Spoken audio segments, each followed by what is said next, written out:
Keep in mind, veganism isn't about your health. That would be selfish. I'm trying to get people to be unselfish for a change, to be altruistic, and when you do that, don't expect something in return. But when it comes to cruelty, I think there's more cruelty in a glass of milk than a steak.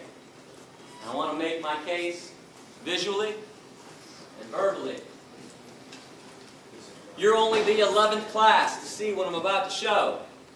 This just went down a few months ago in Plain City, Ohio, at a mom and pa dairy farm.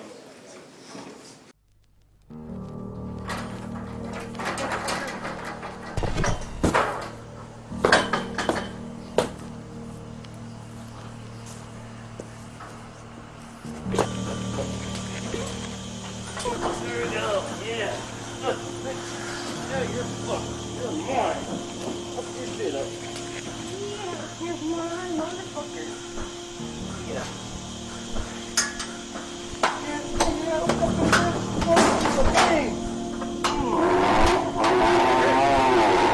Alright, hurts the worst you've ever felt.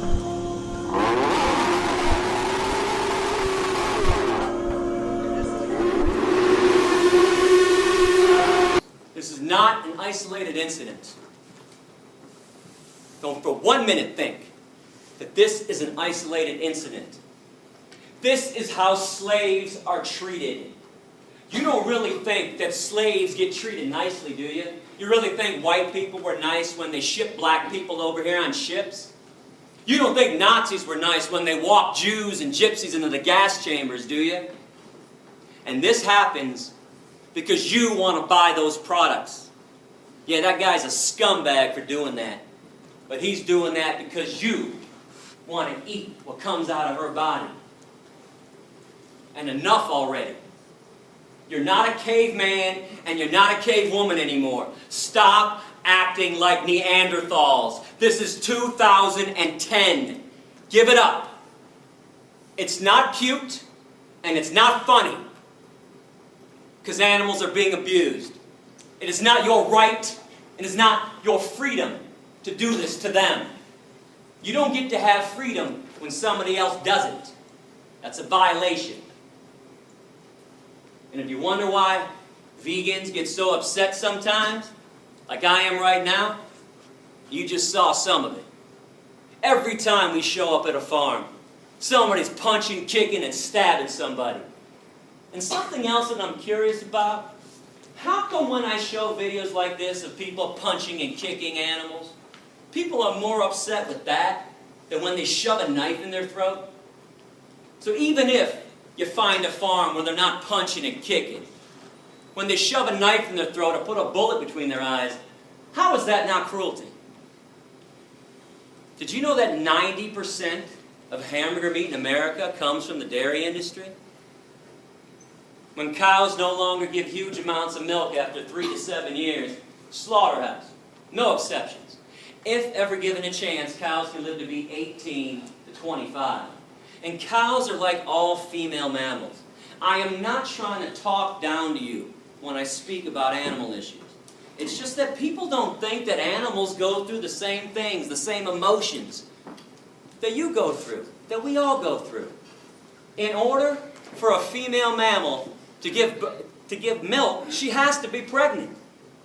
Every year, every cow on every dairy farm is raped.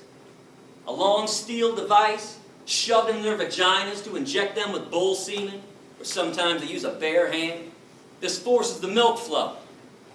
And after she gives birth, babies are stolen. And let me tell you something, the worst scream I have ever heard, and I've heard them all firsthand, when I started finding out about this stuff, a little over 15 years ago, I was like everybody else. I didn't believe it was that bad. I thought everybody was exaggerating.